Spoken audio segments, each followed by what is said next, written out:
అనేక సంవత్సరాల నుంచి హైదరాబాద్ నగరంలో మెట్రో రైలు నడుస్తున్నప్పటికీ ఆ లాజికల్ కంక్లూజన్ అంటే కనెక్టివిటీ ప్రాపర్గా లేకపోవటం వలన అనుకున్నటువంటి విజయాల్ని మనం సాధించలేకపోయాం. ఇప్పుడు ఇటు ఓల్డ్ సిటీలో కానీ ఎయిర్పోర్ట్ వరకు కానీ మిగతా లాస్ట్ మైల్ కనెక్టివిటీ ఇవ్వకపోవటం వలన మనం దాన్ని ఫలితాలు సాధించలేకపోయాం. అందుకోసం గౌరవ ముఖ్యమంత్రి గారు ప్రత్యేకంగా దానిపైన దృష్టి సారించి రాష్ట్ర ప్రభుత్వం టేకప్ చేసి ఈరోజు ఆ లాస్ట్ మైల్ కనెక్టివిటీ కోసం కూడా ఇవాళ కేంద్ర ప్రభుత్వంతో కూడా మాట్లాడి వారిని కూడా ఒప్పించి ఈరోజు మెట్రో రైల్ కార్యక్రమాన్ని పెద్ద ఎత్తున ముందుకు తీసుకొని పోతున్నాం. అంతిమంగా నగరంలో పెరుగుతున్నటువంటి రవాణా ఇటువంటి ఎదుర్కొంటున్నటువంటి ఇబ్బందుల్ని అధిగమించడానికి హైదరాబాద్ నగరంలో మెట్రో రైలు పెద్ద ఎత్తున ఉపయోగపడుతుంది. ఇది దేశానికి ఒక పెద్ద ఆదర్శంగా ఉంటుందని కూడా నేను ఈ సందర్భంగా మీకు మనవి చేస్తా ఉన్నాను అధ్యక్షుడు. ఓల్డ్ సిటీలో కూడా కేంద్ర ప్రభుత్వం కూడా వాటాదారుడిగా దీంట్లో రాష్ట్రం కేంద్రం రెండు వాటాదారులుగా ఉండి ఈ కార్యక్రమాన్ని ముందు తీసుకొని పోతున్నాం. అట్లాగే అధ్యక్ష వారు ఇంకో మాట కూడా చెప్పారు, పెడస్ట్రేషన్ ప్రోగ్రాం ముందుకు పోవట్లేదు చార్మినార్ దగ్గర. అధ్యక్ష ఇది కాంగ్రెస్ పార్టీకి ప్రభుత్వానికి అత్యంత ఇష్టమైనటువంటి ప్రాజెక్ట్. త్వరితగతిన మీరు దగ్గరుండి చేపించండి, దానికి కావాల్సిన బిల్స్ ఇప్పించే బాధ్యత ఈ రాష్ట్ర ప్రభుత్వం నుంచి తీసుకుంటామని పదే పదే గతంలో చెప్పాం, ఇప్పుడు కూడా చెప్తా ఉన్నాం. ఆ ప్రాజెక్టు మీరు త్వరితగతిన మీరు అవసరమైతే స్థానిక శాసనసభ్యులుగా దగ్గరుండి స్పీడ్గా చేపిస్తూ పోండి, బిల్లులు ఇప్పించే బాధ్యత ఈ ప్రభుత్వాన్ని తప్పనిసరిగా అది ముందుకు పోవాలని మేము బలంగా కోరుకుంటున్నాం. అట్లాగే 100 feet రోడ్ వైడనింగ్ చేస్తూ రోడ్లు వైడనింగ్ చేసేటప్పుడు కూడా अभी क्या हो रहा, रोड वाइडन कर रहे फिर बाद में 5 feet ऑक्युपेशन हो रहा, क्या फायदा है बोल के अध्यक्ष నేను I do agree with him. డెఫినెట్గా మనం చేసినటువంటి రోడ్లు వైడని భవిష్యత్తులో ఆ ట్రాఫిక్ ఇబ్బంది లేకుండా జరగాలని కోరుకునేది. స్థానికంగా ఉన్నటువంటి ప్రజాప్రతినిధులు అధికారులు అందరూ కలిసి అటువంటి ఆక్యుపేషన్ తిరిగి పునరావృతం కాకుండా ఉండటం కోసం ప్రభుత్వ పరంగా మీకు ఎటువంటి సహాయ సహకారాలు అందించాలన్న ఈ ప్రభుత్వం సిద్ధంగా ఉంది. మీరు లోకల్ లెజిస్లేటర్గా మీరు బాధ్యత తీసుకొని ఆక్యుపేషన్లో రానికుండా పబ్లిక్ని అవేర్నెస్ క్యాంపెయిన్ కూడా చేయాలని చెప్పి ఈ సందర్భంగా మీ అందరికీ నేను మనవి చేస్తూ ఉన్నాను. అట్లాగే శానిటేషన్ గురించి న్యూ స్వీపింగ్ యూనిట్స్ కావాలని అడిగారు, కతోరా హౌస్ గురించి కూడా అడిగారు. తప్పనిసరిగా వీటన్నిటినీ ప్రభుత్వం ప్రయారిటైజ్ చేస్తూ ఉంది.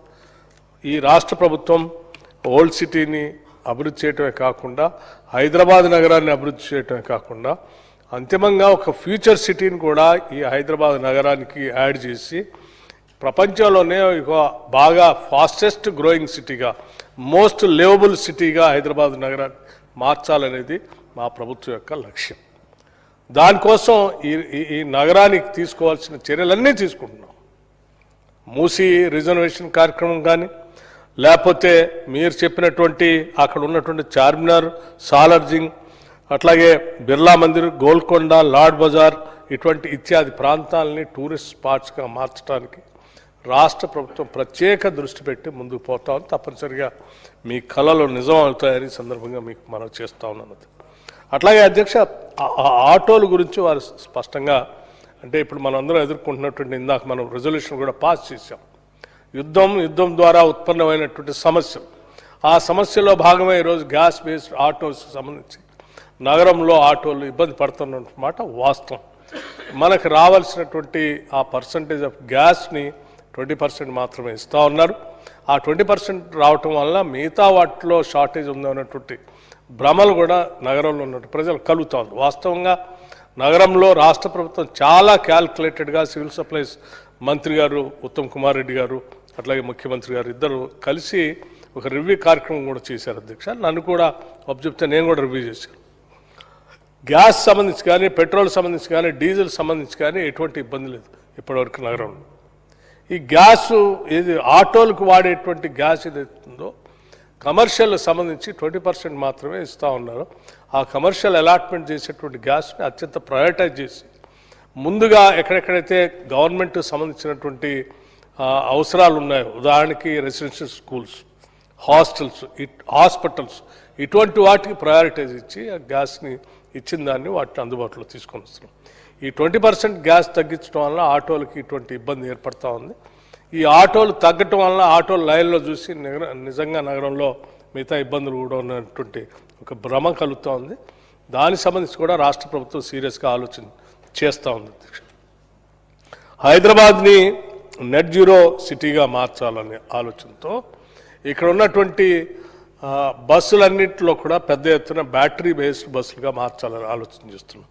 అట్లాగే ఆటోలకు కూడా ఈరోజు మనం ఎదుర్కొన్న సమస్యని రెట్రోఫిట్టింగ్ ద్వారా అవసరం అయితే ఈ బ్యాటరీ బేస్డ్ ఆటోస్గా మార్చడానికి కూడా రాష్ట్ర ప్రభుత్వం ప్రణాళిక తయారు చేస్తూ ఉంది. తప్పనిసరిగా మీరు చెప్పిన దాన్ని ఎగ్జామిన్ చేసి we will definitely think about converting all the autos which are all running on gas based and including diesel based also. అట్లాగే అధ్యక్ష మిగతా అంశాలు కూడా బలాలా గారు చెప్పినటువంటి అంశాలన్నింటినీ కూడా పరిగణన తీసుకుని సాధ్యమైనంత వరకు అంబర్పేట సంబంధించినటువంటి ఏరియాలో మూసీ రివర్ అంబర్పేట ముస్రాంబాగ్ పోవటానికి ఆ మూసీ పైన ఉన్నటువంటి బ్రిడ్జ్ పూర్తి కాలేదు, త్వరితగతిన పూర్తి చేయమని అన్నారు. అట్లాగే నల్గొండ చౌరస్తా దగ్గర గురించి ఆర్యూపీ దగ్గర ఆ వాటర్ స్టాగ్నేట్ అవుతూ ఉందని అది ఎప్పటి నుంచో పాత రోజుల్లో కొన్ని దశాబ్దాల క్రితం కట్టినటువంటి అక్కడ ఆర్యూబీ అధ్యక్ష తప్పనిసరిగా ఇప్పుడు ఉన్నటువంటి ప్లానింగ్లో వాటన్నిటి కూడా ఆలోచన చేసి ఈ రాష్ట్ర ప్రభుత్వం ముందుకు పోతూ ఉంది. జిహెచ్ఎంసీ వాళ్ళు కూడా దీన్ని పానీ అక్కడ నిండుతున్న